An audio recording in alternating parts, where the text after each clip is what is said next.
नमस्कार, जन टीवी देख रहे हैं आप। मैं श्वेता शर्मा आपके साथ। खबरों की शुरुआत से पहले एक नजर डालेंगे अभी की हेडलाइंस पर। एशिया कप में भारत की जीत पर उत्तराखंड में जश्न, युवाओं ने जमकर की आतिशबाजी। सीएम धामी ने खिलाड़ियों को दी बधाई, कहा हम तब भी जीते थे और आज भी जीते हैं।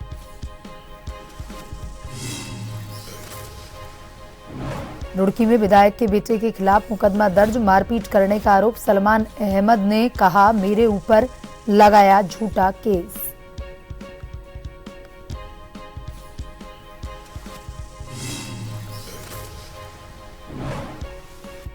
हल्द्वानी में युवाओं का धरना प्रदर्शन जारी। पेपर लीक मामले की सीबीआई से जांच की मांग। 30 सितंबर को बड़े आंदोलन की चेतावनी।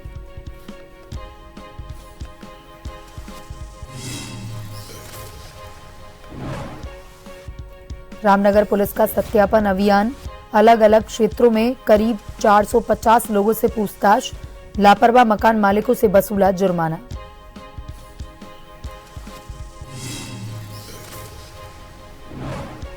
शारदीय नवरात्रि के 7वें दिन मां कालरात्रि की पूजा। मंदिरों में श्रद्धालुओं की भीड़। काशीपुर में कल निकाली जाएगी मनसा देवी की शोभा यात्रा। 7वें दिन हो रही है मां कालरात्रि की पूजा।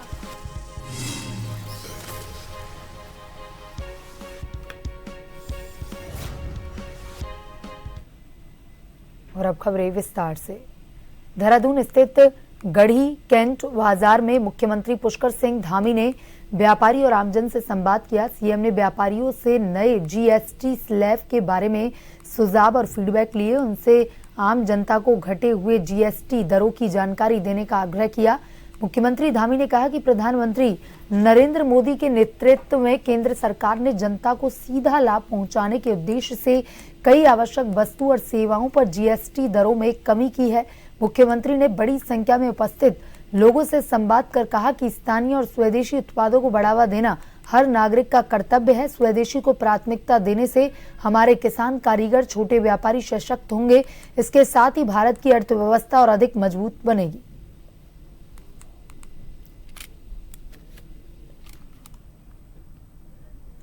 एशिया कप के फाइनल में भारत ने शानदार जीत दर्ज की है। भारत ने पाकिस्तान को 5 विकेट से हराया है।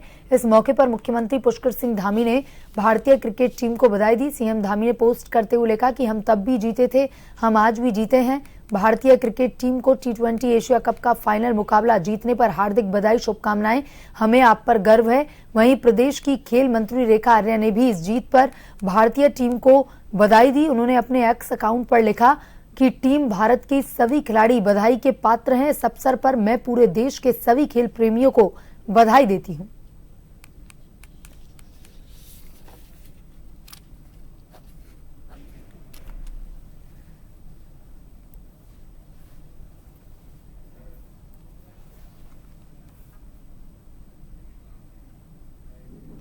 एशिया कप 2025 के फाइनल में पाकिस्तान को भारत से करारी हार मिली, जिससे देश भर में जश्न का माहौल है। उत्तराखंड में क्रिकेट प्रेमियों ने सड़क पर निकल करके जमकर आतिशबाजियां की। देहरादून में लोगों ने भारत माता की जय के नारे लगाए। युवाओं की भीड़ ने जमकर आतिशबाजियां की। ढोल नगाड़े की धुन पर उत्साह के साथ भारत की जीत का जश्न मनाया गया।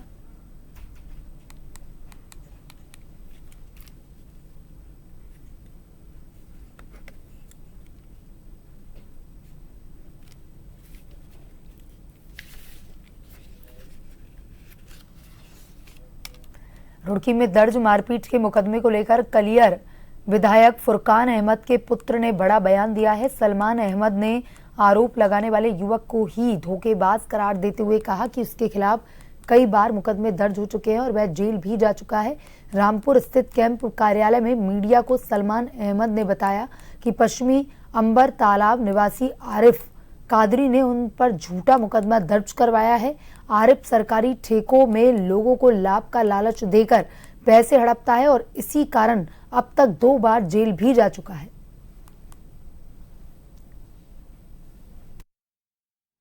गाड़ी कोई मेरे द्वारा नहीं छीनी गई है। गाड़ी वो खुद यहाँ छोड़ के गया है। ठीक है, अयूब भाई और भी लेबर के बहुत सारे के पैसे थे। वो अभी आप टाइम देते तो मैं सबको बुलाता और आप जाके एसएचओ साहब से पूछ सकते हैं गंगार में। वो सबके चेक इसके जितने लगभग 16 लाख के एक चेक बाउंस है। 3 लाख का एक चेक बाउंस है, लगभग 32-33 लाख के चेक बाउंस जो है वो सब हमने जाके एसएचओ साहब को दिए हैं।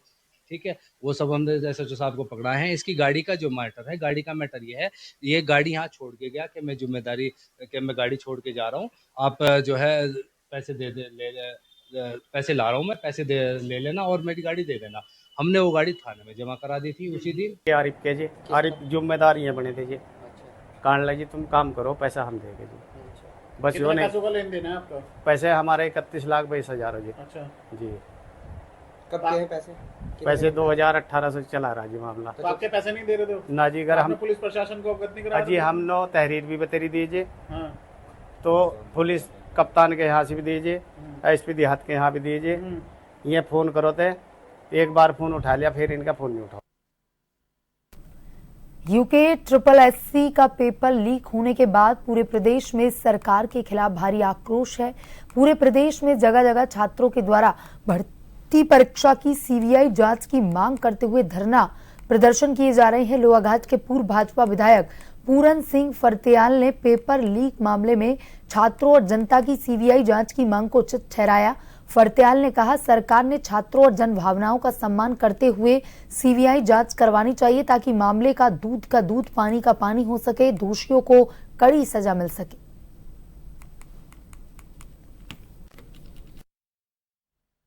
SSSC में जो पेपर लीक की बात आई है और पूरे उत्तराखंड में छात्र बेरोजगार में जो आक्रोश है और एक जन आंदोलन पूरे उत्तराखंड में हुआ है, तो इसके लिए सरकार को चिंतन करना चाहिए और सरकार को ठोस कदम उठाने चाहिए। केवल SIT जांच सरकार ने दी है वो एक अलग बात है, लेकिन जनभावना कहती है कि इसकी CBI जांच हो। और जो इस बार का जो आंदोलन है वो एक जगह देहरादून या कहीं पर सेंट्रलाइज नहीं है और ये पूरे हर जिलों में 13 के 13 जिलों में आंदोलन हो रहा है, तो इन जनभावनाओं को सरकार ने देखना चाहिए। पेपर लीक मामले को लेकर हल्द्वानी में युवाओं का धरना प्रदर्शन लगातार जारी, जिसको लेकर बौद्ध पार्क में प्रदर्शन कर रहे बेरोजगार युवाओं ने अनोखे अंदाज में विरोध प्रदर्शन किया। उन्होंने भैंस का पोस्टर लगाकर बीन बजाई, राज्य सरकार को जगाने का प्रयास किया। युवाओं ने धरना स्थल पर असल भैंस लाने की कोशिश की, लेकिन पुलिस और प्रशासन ने उन्हें रोक दिया। प्रदर्शनकारी युवाओं की मांग है कि पूरे प्रकरण की CBI जांच करवाई जाए, विवादित परीक्षा को तत्काल निरस्त किया जाए। धरने पर बैठे युवाओं का कहना है कि आयोग और राज्य सरकार बेरोजगार युवाओं के भविष्य के साथ खिलवाड़ कर रही है। युवाओं ने चेतावनी दी है कि यदि उनकी मांगे पूरी नहीं हुई तो 30 सितंबर को हल्द्वानी में बड़ा प्रदर्शन किया जाएगा।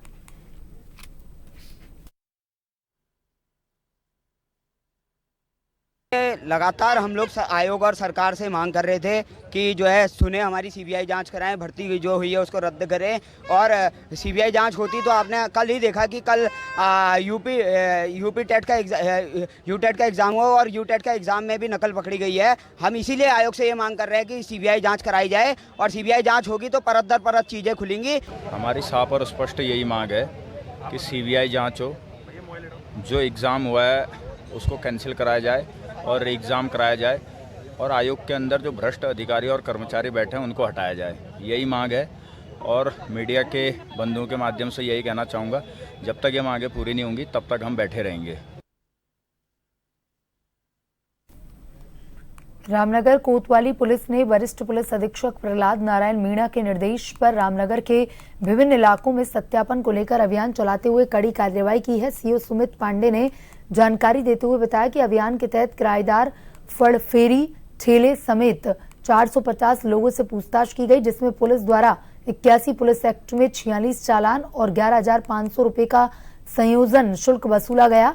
इसके साथ ही 83 पुलिस एक्ट में 10 चालान और MB एक्ट में 2 चालान कर 1,000 रुपए का जुर्माना वसूला गया। उन्होंने बताया कि अभियान के तहत 58 चालान कर 12,500 रुपए का जुर्माना कार्रवाई की गई है।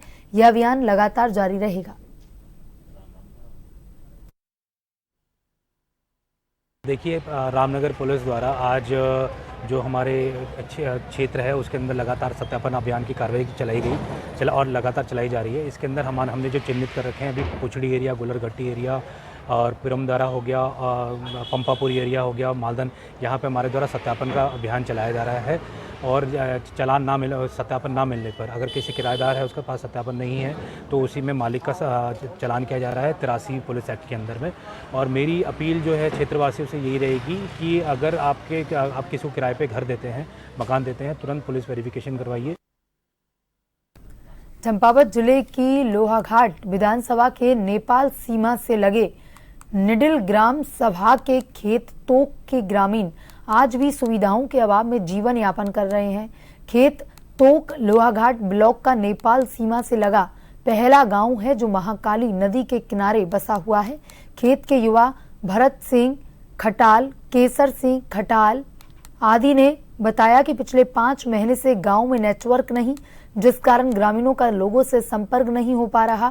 घटना दुर्घटना होने की स्थिति में ग्रामीण किसी को सूचना नहीं दे सकते। भरत सिंह ने कहा, सड़क की बात तो दूर, गांव को आने वाले पैदल रास्ते बुरी तरह से क्षतिग्रस्त हैं।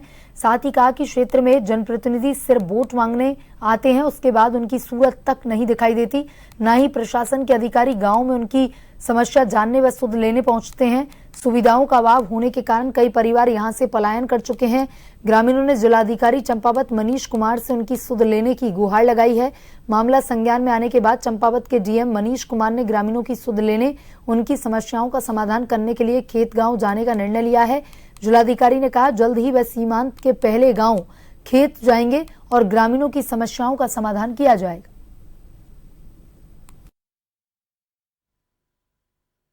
हमारे गांव में पिछले 6 महीने से नेटवर्क की बिल्कुल भी सुविधा नहीं है। और अगर कोई हमें रात कभी भी कोई परेशानी हो जाए, कुछ भी हो जाए, तो न नेटवर्क की सुविधा है वहाँ, न सड़क है, न रोड है, न रास्ते हैं सही से। मेरी प्रशासन से यही अपील है कि प्लीज़ हमारे गांव का थोड़ा सा उस पर विचार किया जाए कि रास्ते, नेटवर्क, मेन सुविधा आजकल क्या है कि इतने डेवलप ज़माने में कि नेटवर्क बेसिकली मेन होता है, जो हम एक दूसरे से संपर्क कर सकें। कभी कोई तबीयत ख़राब होगी, कुछ हो गया, तो पिछले 6 महीने से हमारे यहाँ बिल्कुल भी नेटवर्क की सुविधा बिल्कुल जीरो है। काशीपुर में शारदीय नवरात्रि की अष्टमी को निकाली जाने वाली मां मनसा देवी शोभा यात्रा की तैयारियां अब अपने अंतिम दौर में हैं, जो 30 सितंबर को निकाली जाएगी। वर्तमान समय में काशीपुर में चल रहे हालातों के मद्देनजर हिंदू मुस्लिम सभी लोगों का सहयोग से यह शोभा यात्रा निकाली जाती है, इसलिए किसी तरह की कोई परेशानी की बात नहीं है। लेकिन फिर भी सुरक्षा के लिहाज से स्थानीय पुलिस प्रशासन का सहयोग इस शोभा यात्रा के लिए किया जा रहा है। इस बार शोभा यात्रा में पिछले वर्ष के मुकाबले 12 झांकियां अधिक हैं और कुल 106 झांकियां शामिल हैं।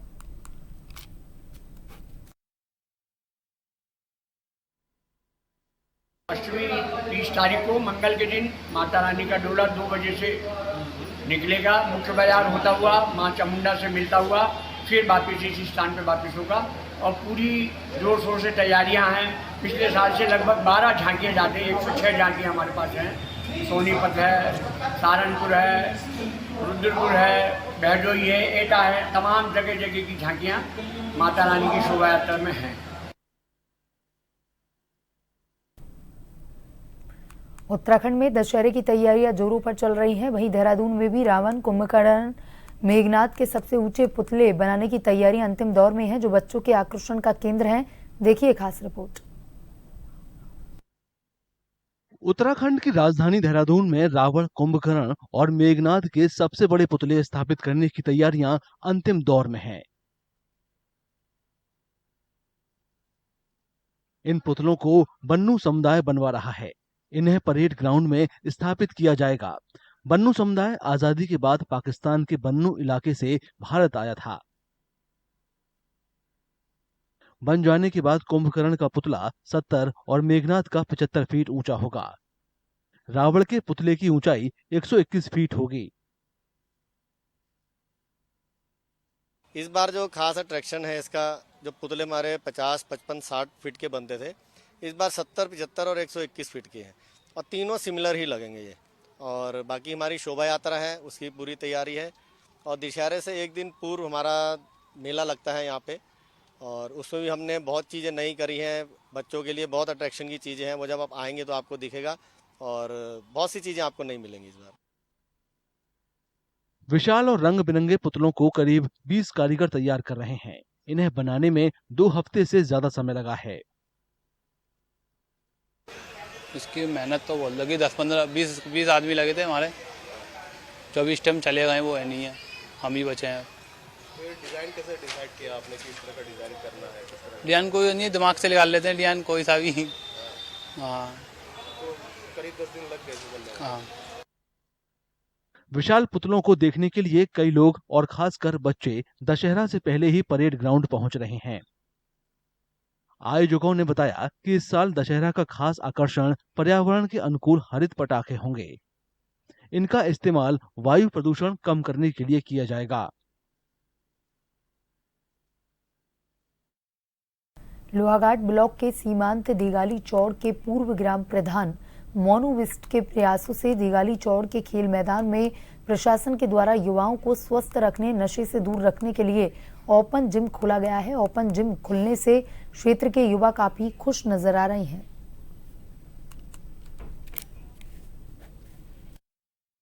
यहाँ की यूथ की डिमांड थी कि यहाँ पर एक ओपन जिम लगाया जाए, इसके लिए मैंने प्रयास किए।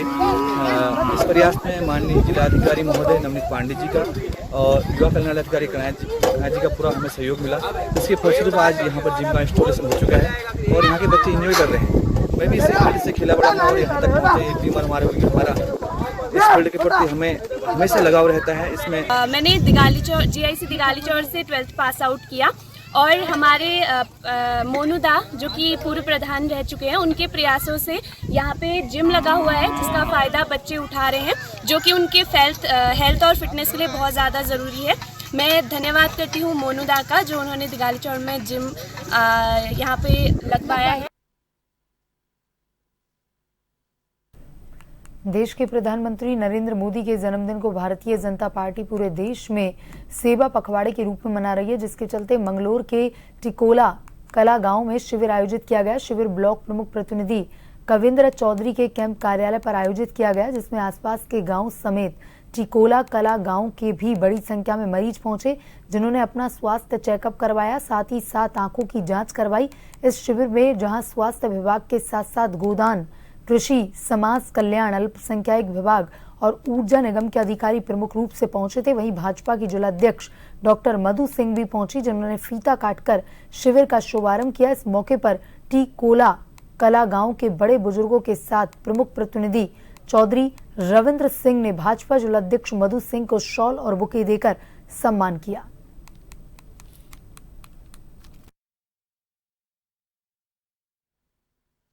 जैसा कि आप देख पा रहे हैं, आदरणीय अध्यक्ष जी ने अभी इसका फीता काट का उद्घाटन किया है और हमारा उद्देश्य ब्लॉक प्रमुख हमारे पास में है, हमारा उद्देश्य लोगों की सेवा करना है।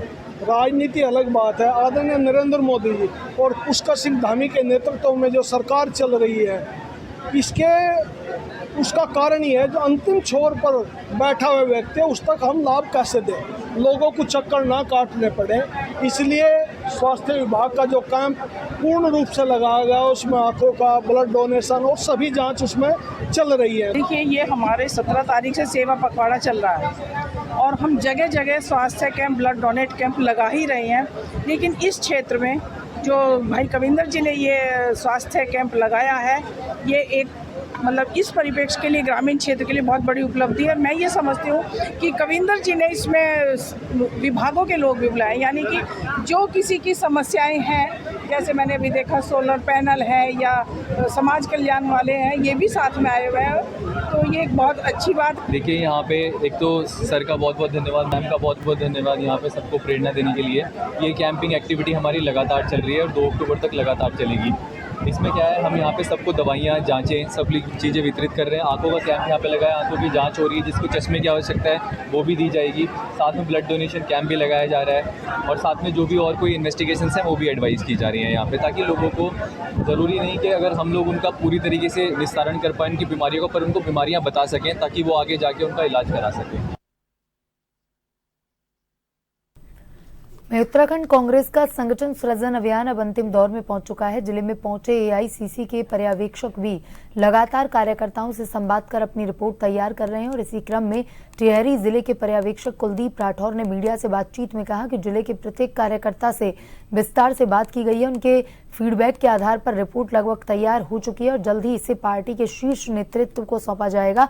उन्होंने बताया कि रिपोर्ट सौंपने के बाद जिलाध्यक्ष के नाम की घोषणा की जाए।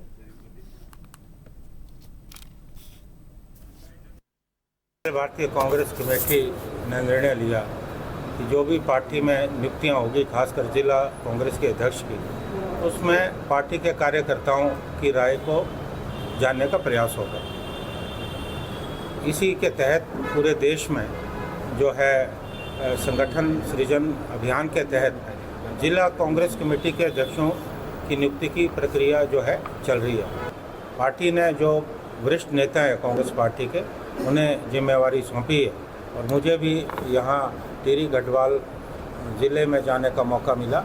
तो हमने सभी पार्टी के वरिष्ठ नेताओं से, पार्टी के सभी पदाधिकारियों से और पार्टी के कार्यकर्ताओं से बात की है और जो भी आउटकम है उसे हम पार्टी आला कमान को अवगत कराएंगे।